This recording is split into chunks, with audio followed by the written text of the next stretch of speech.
All right. Good morning, everyone. And thank y'all for tuning in again to South Florida Sunday today with me, Marion Dozier of tysmedia.net. And today's guest, Thomas A. Masters. Now, as many of you know, Thomas Masters had been mayor of Riviera Beach for a record 12 years, the longest serving elected official ever in that wonderful little city by the sea. He has also been primary host of this show, South Florida Sunday, since 2014. But 4 black men ran against Mayor Masters last month for the seat he's held since 2007, and he lost in the runoff to one of those candidates, Ronnie Felder, who was the CEO of J Outreach Ministries in Riviera Beach and pastor of the Transformation Church of the Palm Beaches. For the first time in more than a decade, there will be a different face and voice in Riviera Beach's office of the mayor. But that former face, ladies and gentlemen, that former face and voice accomplished a lot. In 2007, Mayor Masters won his seat in City Hall, and in the decades since, he's accomplished a whole lot, including, and these are just some examples, the city's senior discount program, which provides residents 62 years and older with discounts on goods and services from area businesses, the Mayor's Office of Veteran Affairs, which assists and advocates for city residents who have served their country, job fairs every year for young people, for ex-felons, and for other at-risk adults. And if y'all remember, after the devastating hurricane of 2010, he collected 32,000 pounds of food and organized 65 doctors and nurses and took all of this stuff on a chartered flight to Haiti.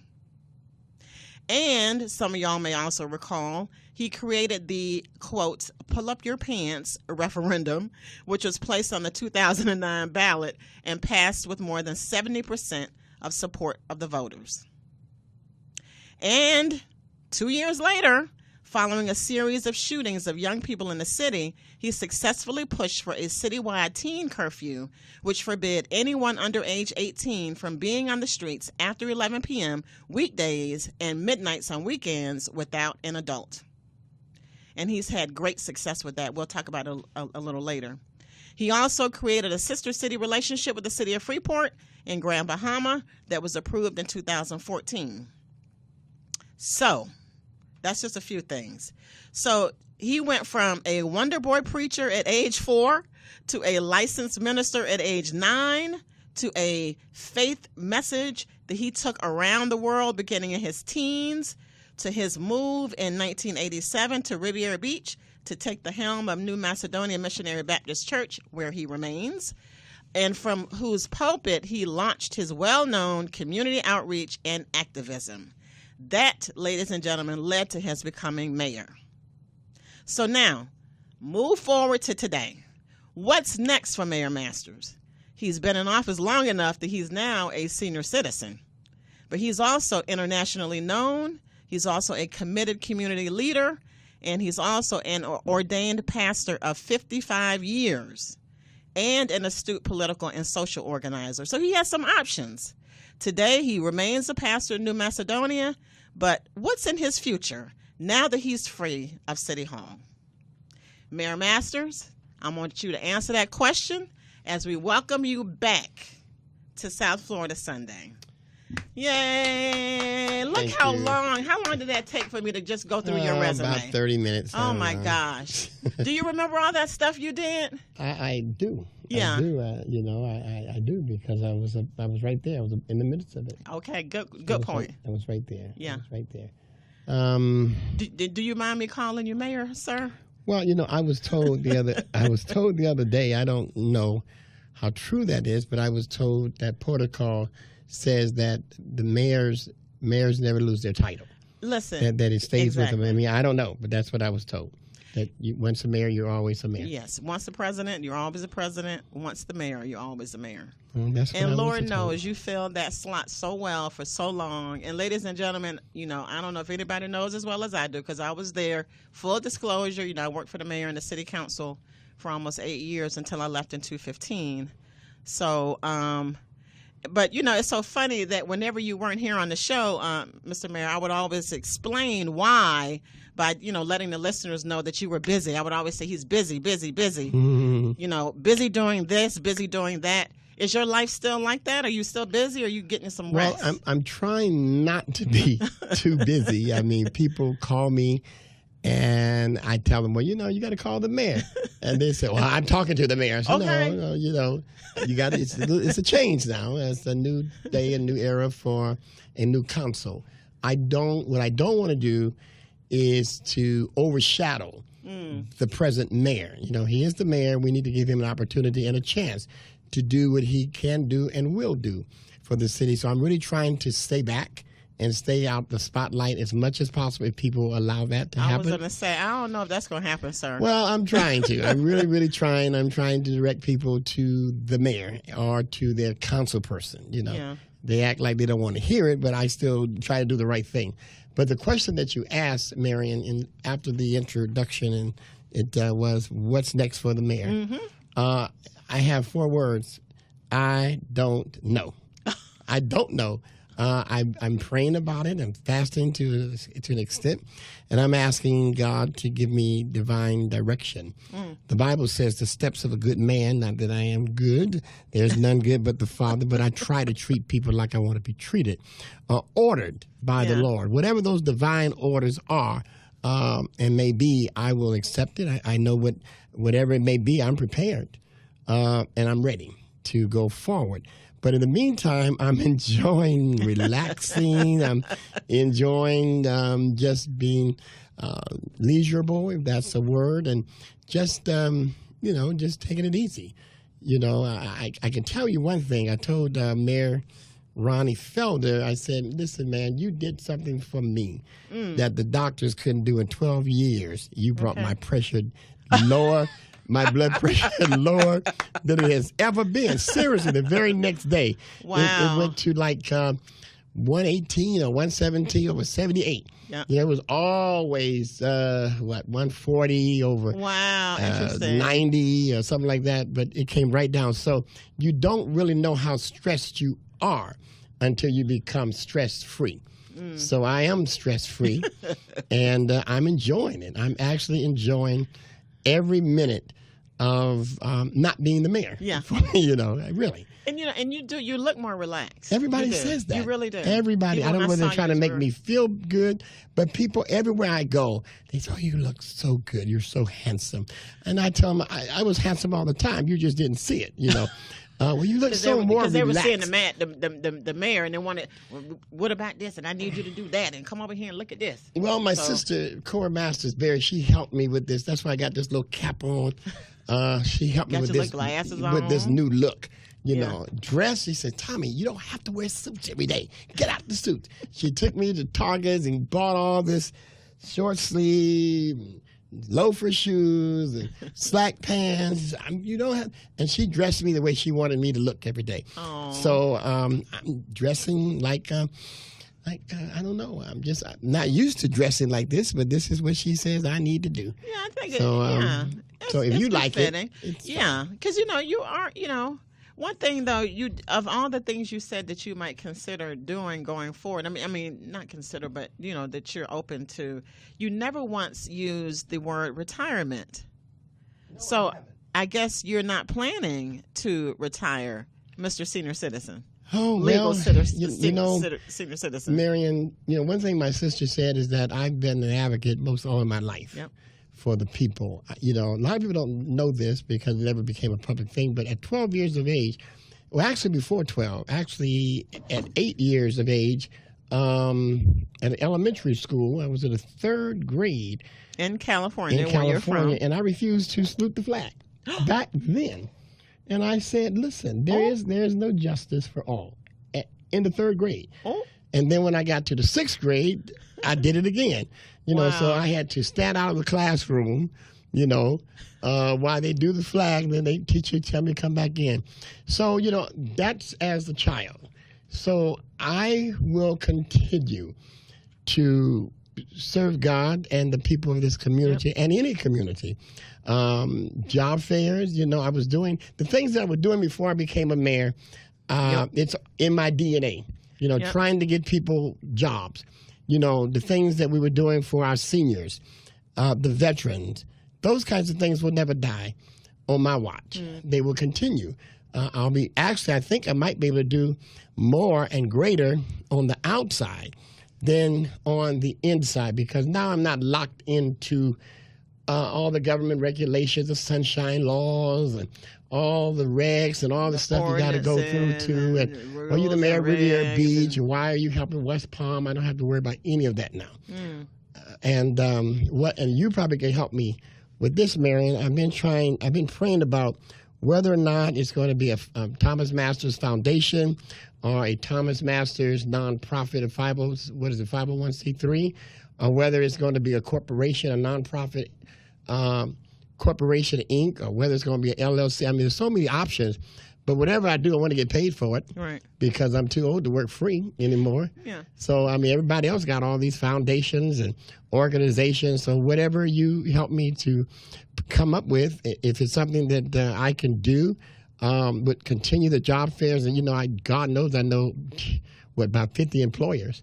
So it's just a matter of picking up the phone and say, this is what we're going to do. Right. But this time we're doing it through the foundation or through some nonprofit. And so I'll let you kind of guide me in those areas, because I really don't know anything about it. I've never had to do that before. But that reminds me of something I always wanted to ask you. You know, you've had such a rich career, you know, doing community organization, and even what you're talking about doing now, you know, creating a nonprofit foundation to, again, help the community. Why did you ever run for mayor? Because it seems like you probably could have achieved more of what's really important to you and to your life. Well, you know, there was a big debate between my deceased mother and who ran for president, by the way, ladies and gentlemen, several times, for real. By my sister, the one now that we talk so much about, Cora Masters Berry. Mother did not want me to run for mayor. Mother wanted me to run for city council, and Cora wanted me to run for mayor. She said, "Oh, Tommy doesn't need to be he needs to be mayor." Why did your mother want you to do city council? I think because she was being overly protective and sheltered me as a child coming up. She just thought maybe I might be too let me just put it like this. During the Selma to Montgomery March, I was about 12, 13 years old. Mother wouldn't let me go. Because, you know, boy, you from California, and you're going to go down and run in your mouth, they're going to kill you. Well, they did kill 7 people. So she still had that motherly thing. You know, if you be the mayor, everybody's going to take pot shots at you, which they did. You're gonna be you're going to be in the limelight, and somebody might kid you or do something to you, you know. Right. So she said, well, if you see city council. But anyway, I didn't take my mother's advice. I took my sister's advice, and I lost. You know, Mama, I hate to hear always come back and say, boy, I told you so. So the next time mother whipped me. Just don't tell me what you told me. And the next time I won. But the reason why I wanted to run for an elected position, something that I never wanted to do until it just became so apparent that the things that I was interested in, nobody was talking about.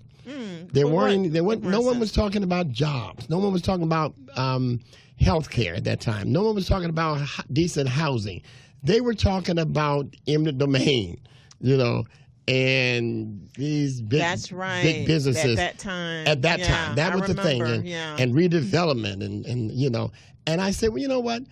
I just need to bring the real issues that I thought to the table. And then what you experienced as a community leader, what you were hearing from the community.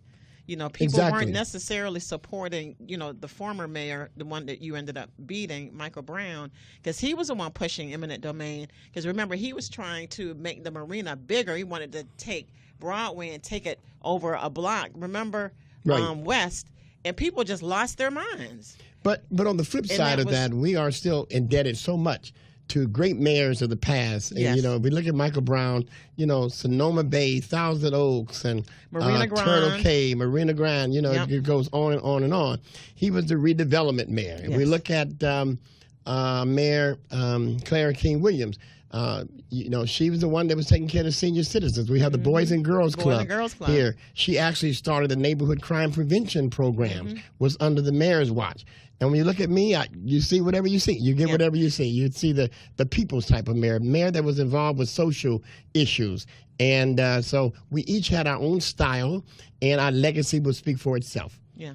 And so which of your accomplishments in your legacy are you most proud of? I don't know, Marion. I really don't. The list is so long. Well, when I go down President Barack Obama Highway, that to me is something because it will always be there. The senior citizens program may or may not be picked up by the new people on the council. The veterans program may or may not be picked up by the mayor or by the council. And some of the other things that we have done to try to help our seniors, our juniors, our veterans, and the unemployed and ex-offenders, those kind of programs will fade in and fade out. And someone will say, well, no, we don't need to do that. We don't need to do that. But you can't take away President Barack Obama Highway.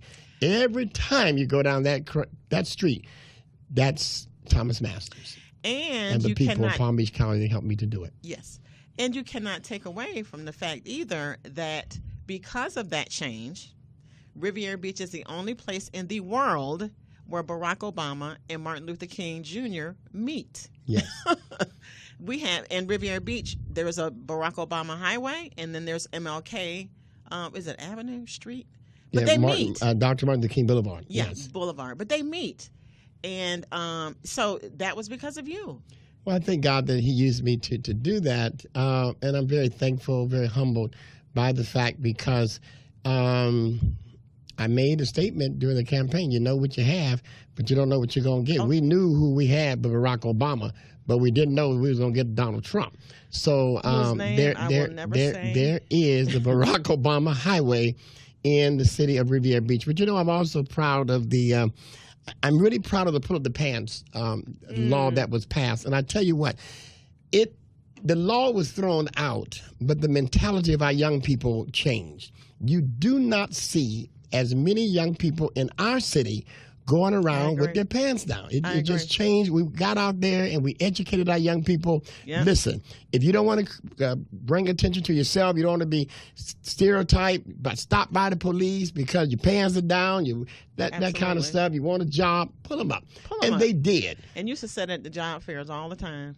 I did. Watch what you wear. Yeah. Watch what pull you your wear. Pants up. So I'm proud of that, and I'm proud of the curfew law that was passed and still on the books. Yeah, and with regard to that, pull up your pants. I don't know if people realize, but that became a national movement. It did. Because we used to get calls from other cities around the country asking about the law and wanting to see the language, in the ordinance. Yeah. Yep. So that was huge. And Marion, the relationship that was established thanks to you, because I sent you over there to Freeport, Bahamas. Oh yeah. That will probably remain. Yeah. Because once you establish a brother and sister relationship, and I think I heard someone said that Mayor Felder, some relatives are Bahamians. There's some Bahamian descent in his family. I don't know whether it's the First Lady or Mayor Felder, but the fact is that we have a wonderful, tight relationship with Freeport, Bahamas. It's only natural. We have 2 cruise ships going there during the week. And also the Pelican Bay extended to us during the Masters administration a 40% discount. I thought it was 50%. No, that's because you're greedy. You must not move from needy to greedy. But sorry. But it's there, and it is there today. Yeah. So some of those things will probably exist, and some of the things I mentioned may not be picked up. But you cannot take away Barack Obama Highway, whether you like me or not, or whether you like Obama or not. It exists, and if you're at Riviera Beach more than 15 minutes, you're gonna cross that highway. And now we're gonna have the Bright Line all the way going up that right on the railroad tracks, right through Riviera Beach, right on the side of Barack Obama Highway going to Orlando. Now, I want to ask you, but all of the 4 incumbents who ran for re-election this year, including you, lost. And many people in the community feel like it was because of the firing of the former city manager, Jonathan Evans, who appears to have been, hugely popular with the employees and the residents. So he was fired 6 months after he started, and every one of the council members who voted to fire him have now been fired themselves. So I'm going to ask you, as somebody who supported Jonathan Evans. I did from day one. But how important do you think this Jonathan Evans situation was to what occurred on March 12th and then again in the runoff on March 26th? Well, I still try to analyze that because everybody knew then and they know now that I'm a Jonathan Evans supporter, period. But I think there was a couple things that probably people that I heard, once you start writing and you say, just get rid of all of them, the good and the bad, we just want to change. And then sometimes people begin to think, some people start saying, well, he's been there long enough, So those were two of the things that I think worked against me. This time there was just a move for change. Yeah, and it was interesting because I didn't hear anybody complaining about you. I was really surprised that you didn't win because nobody was saying, because of him, that like they were saying about the others. But the Palm Beach Post did. Yeah. They kind of blamed me for the image of the whole city and the city. But why? I don't know why. They've never endorsed me but one time, period, since I've been here. I never carried Singer Island but one time. And they never overcome that. One of the news publications over there was real hard on me. They talked about the China thing. They beat me up unnecessarily about the China thing. They didn't get it. I got it. I know what it means to a mayor to go to China and try. If you don't try, you'll never bring back the butter. I went over there and made presentations to hundreds of people who never even heard of Riviera Beach. Yep. And I kept telling the post, listen, these things are not made overnight. Right, absolutely. The Bahamas thing was not made overnight. We had to get to know them. They had to get to know us. They had to trust us. We had to trust them. We didn't get the Pelican Bay 40% discount overnight. It was after going there several times. But let me tell you, for those people that beat the mayor up because of the China thing, we have good news from China. Uh-oh. While I was there, the Lord blessed me to visit Jillian University, one of the largest and in the top 10 universities in China and an esteemed university in the world. They are now offering Riviera Beach students, American students, because I went there, introduced our city. Now they're offering us a 4 to 5 year full scholarship, Marion, including the dormitory. So you can get your bachelor, your master's, and if you go the 5th year, you can get your degree in medicine and actually become a medical doctor and come back here and just take the test. So that is something that is being implemented, and I want young people to know, if your parents can't afford to send you to college, if you don't qualify for a scholarship, here's one for you. And it doesn't have anything to do with GP. What is it, GPA? Grade point? Oh, yeah, the grade point average. It's not a big deal. Huh. They have opened the door to American students, and no one even knows about it in Palm Beach County except the mayor who went to China. And then, so I guess that would be one of the programs, perhaps, that you would put under the umbrella of your Thomas Masters Foundation. Well, Mary, like I said, I don't know how to do all these things, and hopefully maybe somebody's listening, and they'll call me at 561-247-2713 and say, Mr. Mayor, Bishop, let me put together a foundation because we want to keep the work going. Or let me help you put together a 501c3. Yeah. I did all this stuff free, and I did them before I became mayor. Yeah. And I just did them, and most times we even did them through the church. But, now I don't want to, be on the corners with a basket saying, I'll work for pay for work, whatever. But low-income senior citizens. Yeah, I'm going to stay busy, and I don't want to be broke, busted, and disgusted. So my mother mother used to always say, if you have an education, you will always be able to work or get a job, being a consultant, but you must stay in college and get your education. Yes. She sent all of us to school, to college, all 6 of us. A big story in the Ebony magazine. Mother was going, getting her master's, and we were all going, getting our degrees. And she sent us to college by herself. But I just want to go back for a second to this Jonathan Evans question, because I wonder what your opinion is now that you're not on the dais anymore. Do you think Jonathan Evans should return as city manager? Because from what I understand, at the last city council meeting, they voted to consider bringing him back. I'm just wondering what you think.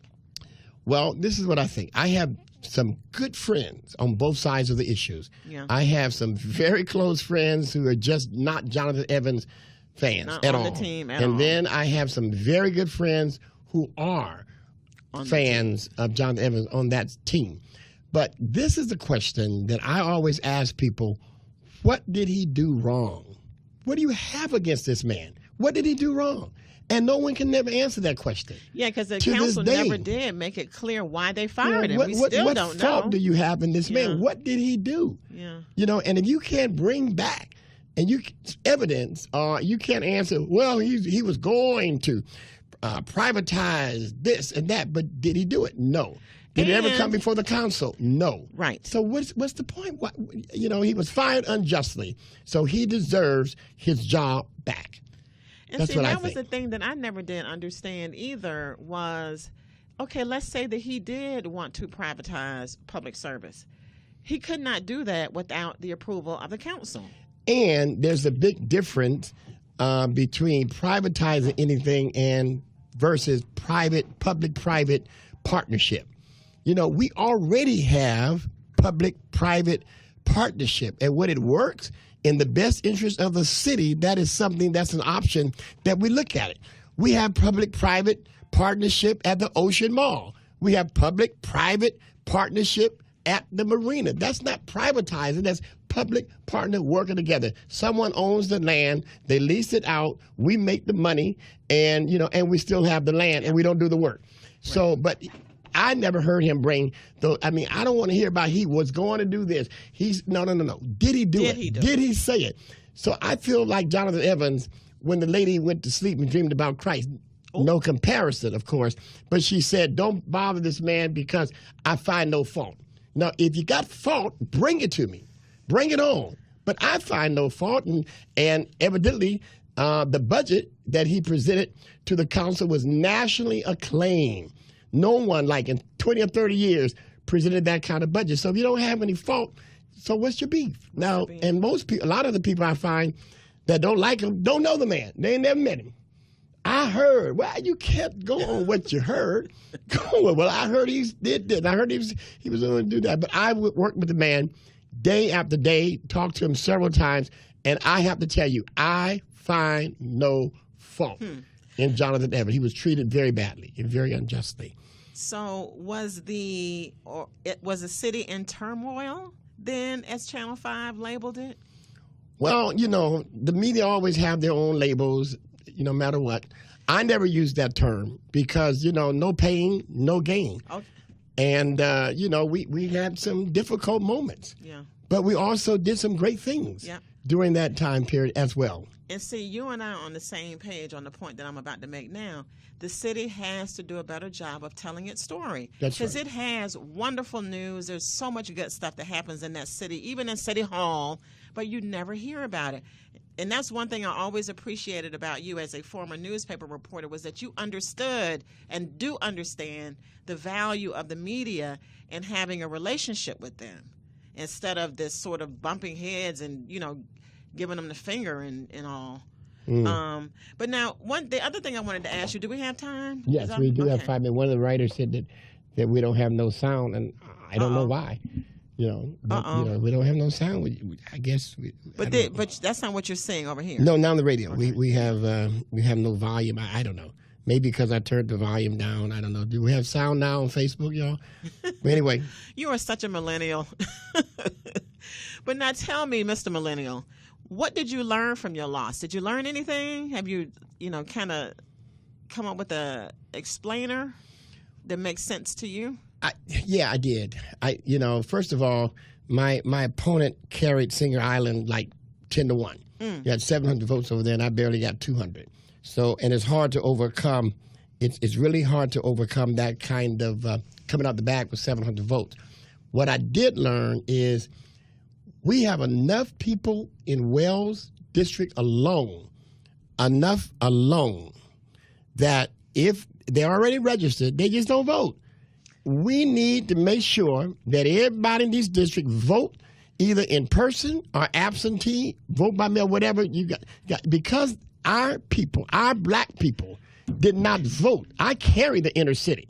I did, but not enough to offset. And what is Sugar that about? Island and Woodbine and Marina Grande, they came out in full numbers. Yeah. We didn't. And some pockets on the mainland.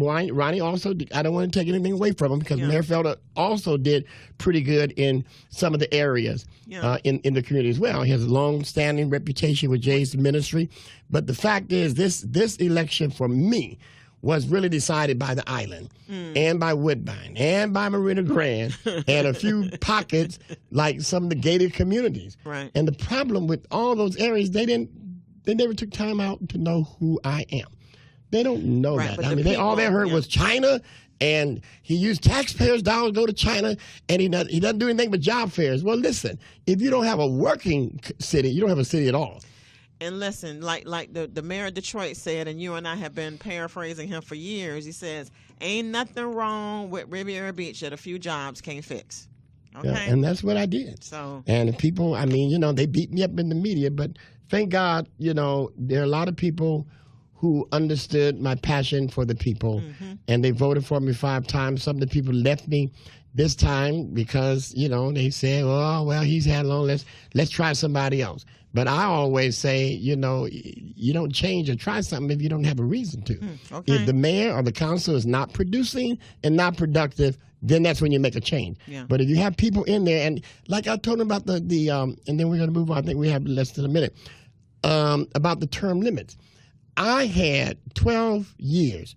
They just voted, well, Ronnie can't do more than 9. And I kept telling them that's going to be unfair to a young man, goes to college, comes back, and wants to run for mayor of the city. Wants to give one or back. two terms, it takes 2 terms, it takes to even get off the ground. Yeah. He's not going to be able to get off the ground in he's got to, get to know and then implement and then execute. So we only got a minute or two, like you said, but are you going to continue that Friends and Family concert series over there? Well, it's interesting that you said it. Doug Lawson, as you know, did all the big. He won. He beat out Councilman Terrence Davis. Yeah, he was doing that for a living, partially, along with the tax thing, having these great big concerts. Oh, okay. So if anybody knows entertainment, I did speak to the city manager today, and I told her that Doug wants to continue that, and she said she would feel better, more comfortable if he brings it to the council and they decide they want to do it. They do it fine or they don't fine, but I enjoy doing it. And I know, and I've gotten a couple calls from some of the vendors and stuff who do it, and they're like, are we still going to be able to come? I mean, is the mayor still going to be able to do it? Well, those are the kinds of things that once we get a foundation going, our nonprofit, we will, if the city doesn't pick it up, we'll just make sure we get sponsors, and we'll do it because every major city in Palm Beach County, including Lake Park, has their signature event once a month. Lake Park, West Palm Beach, Lake Worth. Why shouldn't we have a free event where our adult family and young people can come and enjoy wholesome entertainment and give vendors, which I did free. Which was astounding. Yeah, and you fussed at me every week. Mr. Mayor, you ought to make them pay at least $20. Yes, you did. Every single week, Mary raised hell with me. And Mary, if you want to go, if you want to take more time and, and just keep rolling, we can. Yeah, because even if we want to go into the second show, we can just keep rolling. Oh. Well, I did. And let them worry about cutting it up. Well, and I did, speaking of radio shows, I also wanted to ask you about that because I just learned that you're also on another radio station. Tell us about that, Mr. Mayor. I will. Okay. I mean, I've been blessed to become a radio host. Again. On a very popular station that's known for news reports, weather reports, and call-in shows. And they've asked me to host a show. And on WJN. Yes. Oh, can we say that? Well, you just did. So, sorry. I didn't. So if anybody gets trouble, it's Marion. Sorry. So if you all who are out there, if you can hear me live, please say something. What is that? See something, say something, say something, see something. See something, say something. But so between this radio program and here working alongside of a great woman, one who's doing great things in our community, great family, and also doing the other show at the other station as relates to current events. Those two things themselves, one is on Wednesday, one's on Thursday. They keep you busy. Yeah. Just looking forward to doing the show and meeting good people. And all is well with me. I mean, I just want the people to know I'm at peace. Because people are concerned. I am. But I want them to know I'm at peace. That's why I know that there is a God somewhere. I can't preach about it and not believe it. Yes, I wanted to win. Yes, I wasn't expecting to lose.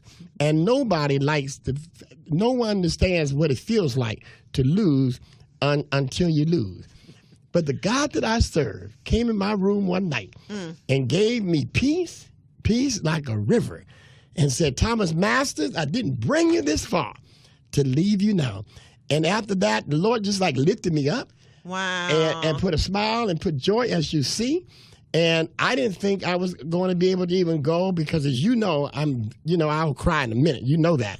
And, I'm very humble. I said, I don't think I can do this and go and welcome the new mayor and the handshake of fellowship and tell the people, thank them for working with me. Yep. I just didn't know if I could do it, without, someone, coming in and putting arms on me, we all breaking down. Aww. But the Lord said to me, listen, if you could preach your mother's funeral, and you did, this ain't nothing. You lost an office. You lose your mother. You lost an office. And the Lord just did something. It just changed me overnight. So people say I look better. I look more relaxed. I'm stress-free. I kind of sound like Muhammad Ali. And I'm enjoying this. And I'm fine. I am perfectly at peace. Now ask me where I'm going to get money for rent or how I'm going to get some food and put gas in my car and pay my car. I don't know. Okay. It ain't there. Citizen. So I don't know. But I'm going to trust God that he will make a way somehow. And I know he will. Well, and that leads to another question I wanted to ask you. Do you have any interest in higher office, either in politics or in the church? Well, I mean, I came in the world preaching at 4 years of age, actually 3, and did my first sermon at 4. Wonder boy preaching. Yes, and my mother used to tell the story, and you can go back and look at the earthquake. It was probably one of the worst earthquakes in Los Angeles area on July 22nd. 1952. Oh, I don't remember that. Sorry. My mother said that during the earthquake, the bed started shaking. She was pregnant with me. The bed started shaking, and she said, my baby is kicking. And then the bed shook. She said, no, it ain't just the baby. It's more than that, So it was during the earthquake that shook Thomas Masters out. Wow. And I was born in the earthquake. But let me just say this. I've always had aspirations in looking at, 3 things. Looking at Congress, looking at becoming the mayor of Lake Park, because there's a lot of brothers and sisters there. I think we got the vote there, particularly the Haitian American community. And now that Keith James has become mayor, I've thought about being mayor of West Palm, but Keith got that. But I've always wanted to go to Congress. But I believe in loyalty, something that I haven't seen a lot around this town. People will smile in your face and stab you in the back. One lady, for example, I stood on the corner as mayor with a basket in my hand and raised money for her to keep this person from getting evicted. And then it hurt me to my heart, Mary, when I found out she went on to somebody else's team. But but I'm very loyal to my friends. I will never run against L.C. Hastings. See, Point blank, period. Sick or not sick. He is still our congressman. I'm very loyal to my friend. He's been very good to me. He's been my friend down through the years. I ain't announcing nothing because I ain't going to be one of those ones that say I'm running for L.C. Against him. Against him. I'm not going to do it. Because I've always felt that would be a good You've always said that. I've been saying that to you for like 6 years, I think. You've always said that. I said, no, I want to. But whatever you want me to do, you better hurry and make me do it because it's 66 and they guarantee it will be here 10 more years on the planet. God bless you, sir. God bless you. You have done a good job. Thank you. Thomas Masters. You really have. Thank you. Because, I met this dude before he became mayor when I was still a reporter at the Sun Sentinel. And I interviewed him way back then, and he had a whole bunch on his plate then. But it was always for the people. Always. Always. Well, there you have it. And I always said, let the people speak. Let the people speak. And even though they spoke this time and said goodbye to you, there for them. I'm still there for them. And I will be there. And they're there for you, though, really. Because I can tell you, serving the people is serving God. How are you going to serve God if you don't serve the people? I like that. So if you put on a T-shirt, just pay me for it. And y'all heard it was my idea. Marion said that's a T-shirt. So, and I love our young people. I love our seniors. And I love black and white. I really do. I don't have any prejudice in me against any color. I've gone to Turkey. I've gone to China. And the more I go to these nations, the more I see people are the same all over the world. Yep. I mean, the young generation has brought us together. You got horrible. And Dr. King told you that. You don't judge a man by the color of his skin, but you judge a man by the content of his character. Yep. So, Marion, just tell them I'm fine. Tell them I'm broke. If they have some money, they want to come. Tell them bring it on. They got some food. Bring it on. But God has been good to me. Inbox him on Facebook because he's a millennial. I am. And I'm good. I am. I'm going to be in the pulpit every Sunday. And that's the other thing. While I was mayor, I never missed preaching. Yep. I was always there at New Macedonia with some of the members. I got there a little late, but you got there. I got there late sometimes, but I got there. Got served the community. Some of the members, we're glad to have our pastor back. Well, your pastor ain't never left you. Some of you all left, wasn't there as faithful as you should have been. So, people are coming back to the church now that we're not attending. They say, we got our pastor back full time, Yeah. But I take pride in the fact that I never left the church while I was the mayor. I was faithful to the ministry, and I will continue to be faithful until I can't talk anymore. And I don't see that day happening. So, wow, we have gone over our time today, but that's because you have such a rich story to tell, Thomas Masters. God's been good to me. It's amazing. He's been good to me, Mary. And you deserve it. I feel good. I mean, I can tell. He's an anointed man. I can tell y'all. I could give y'all example after example when I thought something was going to fall apart. And turn around, he's calling. Everything's fine. And only thing that fell apart was you. I don't know how we're going to do this, but man, it's true. And he would always be like, Mary, calm down. I would tell Mary one thing. We walk not by sight, but we walk by faith. And Marion knows that she has now grown in her faith. I have. Because one example after the other, you saw the hand of God. That's right. And you saw how the Lord worked. And I used to say it to you. I used to be like, damn, I can't believe you got that done. And you would be like, the hand of God is here, honey. Okay. Yeah, I'm good. Yeah. I'm good. I really am. Wow. So thank you so much for returning. And y'all get ready to hear him every week unless he gets really busy again, which may happen. But we are hoping that he will be able to join us every Sunday as he had been doing since, well, he hasn't been joining us every Sunday, but he's had the show. And thank you for carrying the show and making it happen and keeping the show alive. As Jesse Jackson would say, you kept hope alive. And we are thankful. Yes. And let's continue to pray for Jesse. He slowed down a lot. He's had some medical challenges. I think he has the same thing that Muhammad Ali had. And he's, which makes you a little loopy, too. Yeah, and it also makes you sad. Because Jesse has done, whether you like him or not, he's done so much for not just for black people, but he's done a lot for peoples of the world, like Muhammad Ali. Whether you like him or not, he was still a champion and a true champion. Right, and wasn't he the one? That's where you got the teamwork makes the dream work. Was it from teamwork makes the dream work? Was it that or was another? No, I don't know where that came from. Yeah. Keep hope alive. I am somebody. I'm black, but I am somebody. Okay. I might be poor, but I am somebody. That's Jesse. Yeah. God bless you, Mr. Mayor. Okay. God bless you. So you got to talk to me seriously about whether I should go the foundation route or just a nonprofit or whether just an Inc. Because I know you know how to do all those things. Yes. And behind every successful man, there's a woman trying to tell him what to do. Oh. Listen, ladies and gentlemen, not telling him what to do, but trying to tell him and what making to do. it happen. So whatever you're going to make it happen for me, here I am. Yes. I want to say hello to my supporters out there before we go. Bryce and Anthony and LaVon and Carol and Tia and Deborah and Carol. And I hope you said Bridget Welburn. Sabrina, Charlene, Alonzo, and Bridget Welburn. Yes, she is on your team. Everybody else out there. And I'm open. Anyone wants to see me or talk to me, including the mayor of the city. If he calls me, I'm available, including the new council. If they call me, I'm available. If they don't call me, I'm going to keep on trucking. Okay.